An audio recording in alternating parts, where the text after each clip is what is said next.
If you can't go on the Camino can come to you. We're doing a 2-day bicycle Camino with my kids close to Montreal, so up north of Montreal. We are in Saint-Jérôme, and from here we're taking this shuttle bus, which is gonna bring us to Nominingue, around 200 kilometers, maybe a little less up north. In the next 2 days, we're gonna be going down, sleeping at a hotel overnight, and then on Saturday, we should be back here next to our car. The bus that's going to transport us. The bikes are going there. Luggage, all our things are here. 2 bags with the clothes and 1 bag with the food.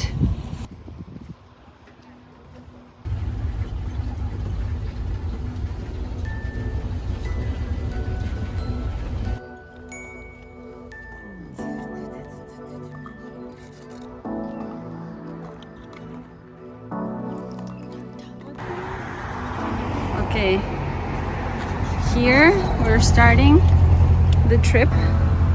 Nominingue. This is Petit-Rhin du Nord, and we're starting here. We're going over there. We have just started, but I'm already loving it. It's so beautiful and peaceful.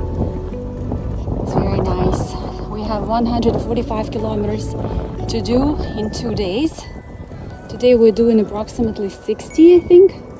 Tomorrow is a bit longer day than today. Le Petit-Rhin du Nord is a linear park stretching for about 234 kilometers through the Laurentian mountains from Saint-Jérôme all the way to Mont-Laurier. It follows the path of an old railway line, and today it's a multi-use trail. Cyclists, walkers, runners, and in winter cross-country skiers. Most of the trail is paved or well-packed gravel, and it winds through forests, lakes, rivers, and charming villages, all without car traffic. For decades, this was an active railway linking the north with the south. When the train stopped running, the rails were removed, and in the 1990s, the line was transformed into a bike path. Many of the old train stations still stand. Some have been turned into cafés, museums, or rest stops where you can grab a snack and learn a little history. We have arrived in Rivière-Rouge. It's the first village on the way. A little pit stop.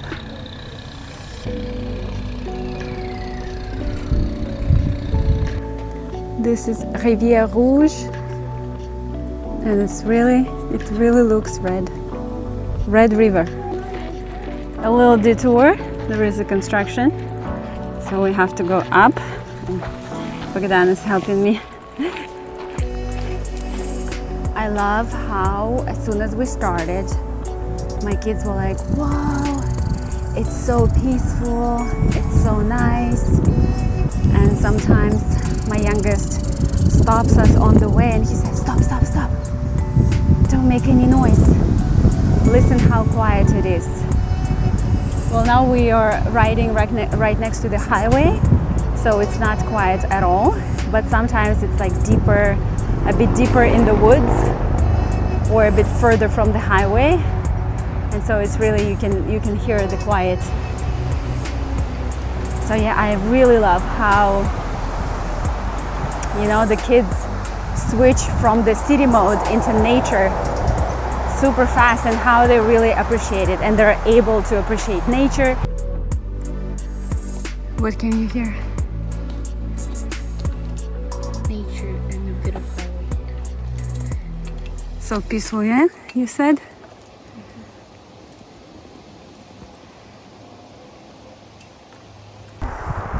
We found a whole plantation of blueberries. There's other bikers picking up blueberries. We saw them and we stopped. Wild blueberries, so good. Look.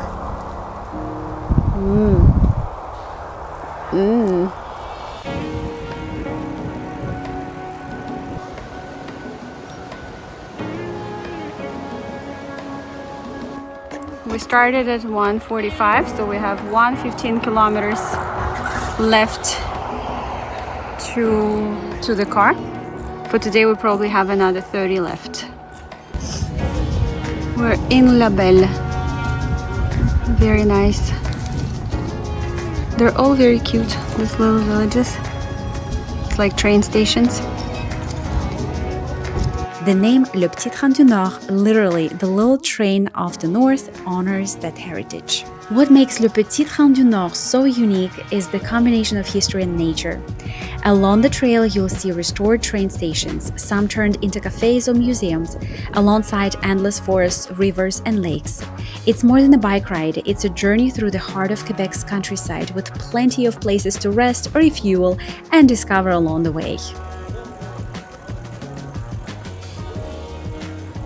Feels like we're in Spain. For us, riding Le Petit Train du Nord felt like a kind of Camino at home. It's not a pilgrimage, of course, but it carries the same spirit, moving slowly through landscapes, discovering villages along the way, and sharing the journey together. If you can't be on the Camino right now, this is a reminder that the Camino can come to you wherever you are.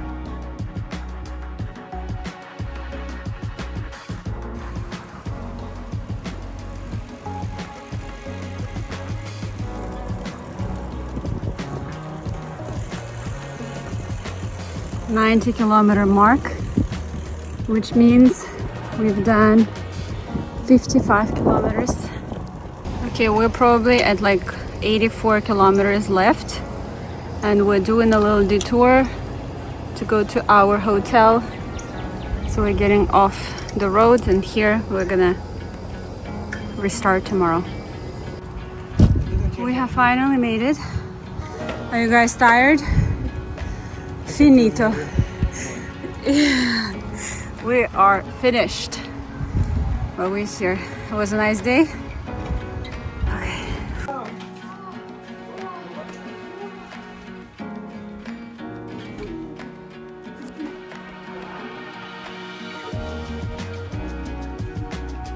Bike stuff is off.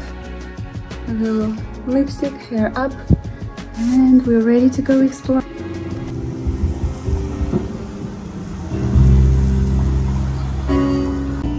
Tired.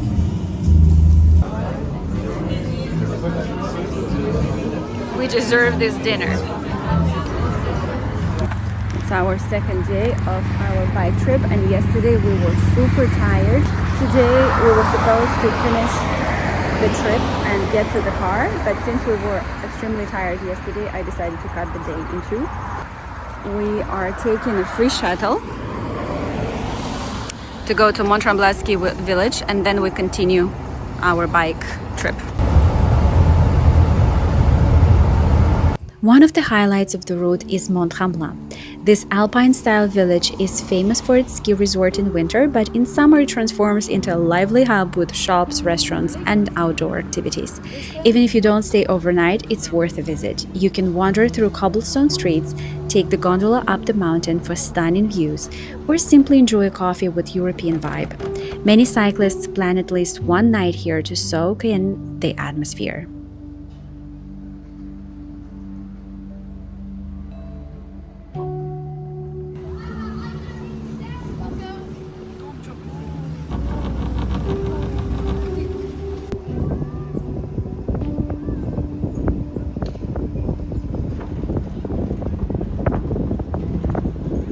I decided to split this day today in two, because yesterday we did 61 kilometers and my kids were exhausted, to be honest. We were all exhausted. It was very tiring.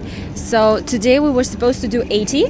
I want the kids to remember this trip as fun and not like torture. So we're having a fun morning.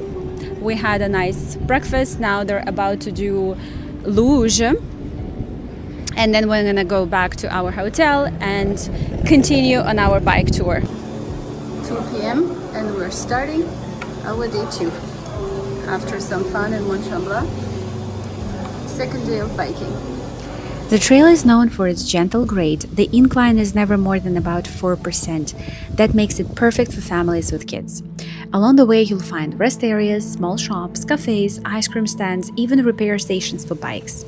If you're doing a longer trip, there are services that will shuttle your luggage from one overnight stop to the next. We have been going uphill for so long And it's like, it doesn't look like you're going uphill. It's just like super subtle and like steady up. Very small incline, but when it has been like this for like a few kilometers, you really feel it. And on the bike with the weight, you really feel it. And the only thing that helps me is the breathwork technique, the same I'm always using on the Camino when I'm going uphill, up the mountain. So I just regulate myself with the breath. The steady amount of inhales, steady amount of exhales. Your focus goes on the breath instead of how tired you feel. We're losing so much calories. We had such a huge breakfast and we were like, no, we're gonna skip lunch for sure. We biked for like what, less than 10 kilometers? 12? Okay, we biked for like 12 kilometers and we are so hungry that we stopped, and I'm literally eating cheese like that. Cheese, hummus, chips, salamis, supper, energy drink, because we need a boost. Day 2 turned out to be the most challenging part of our ride. We were already feeling the fatigue from day 1, and since we spent the morning exploring the village, we didn't set off until later. By 4 p.m., we realized we still had 40 kilometers left to cover. That afternoon was full of detours and confusion sometimes, and also because I had changed our plans last minute and added an extra night, our accommodation was a little off the trail, about a 36-minute detour with steep uphills, downhills, driving along the roads with traffic, and even a highway crossing, which was terrifying. It was stressful and exhausting, and also there was an unexpected storm coming out of nowhere. We have like 10 kilometers left, maybe a bit more. Tired. Luckily, we made it eventually at the end of the day, rolling in just in time before the rain started.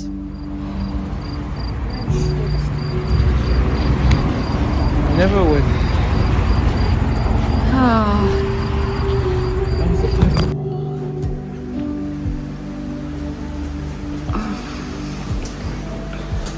Day 3.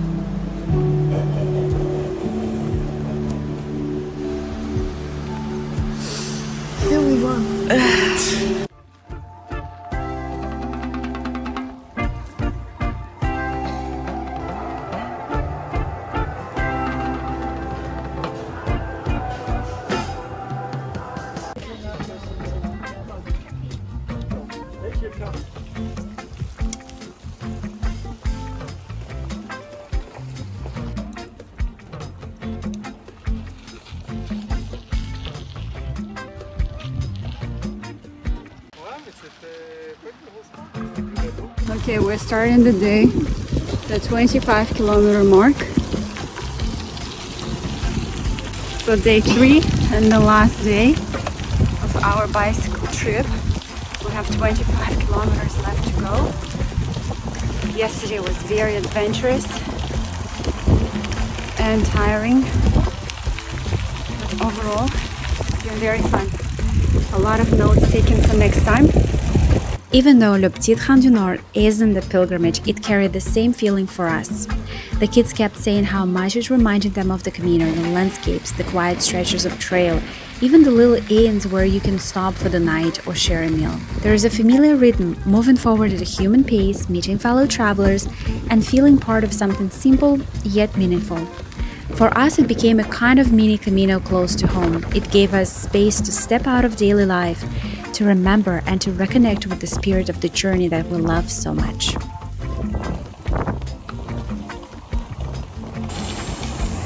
"15 kilometers left.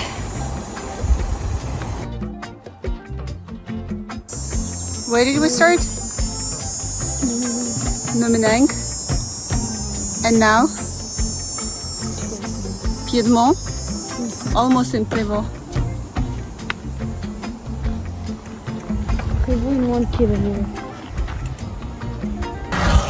Read all the villages that we did. Nominingue.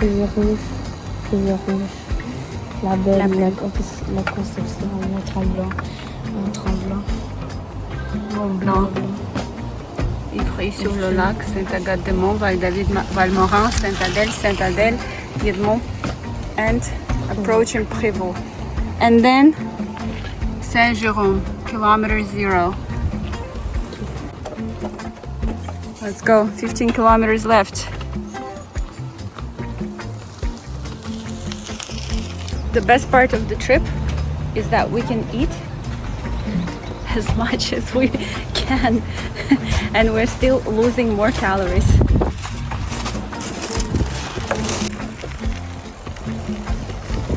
Okay, the 10-kilometer mark.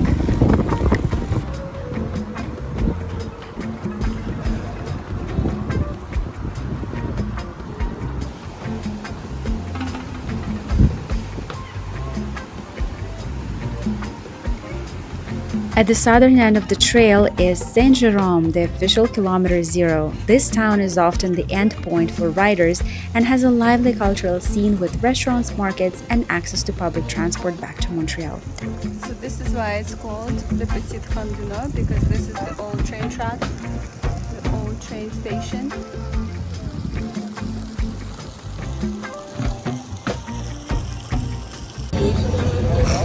Finished. Finished. So looking back at the trip, it was absolutely amazing, a trip of a lifetime, and I would recommend it to anybody, but honestly, it was as challenging as it was amazing.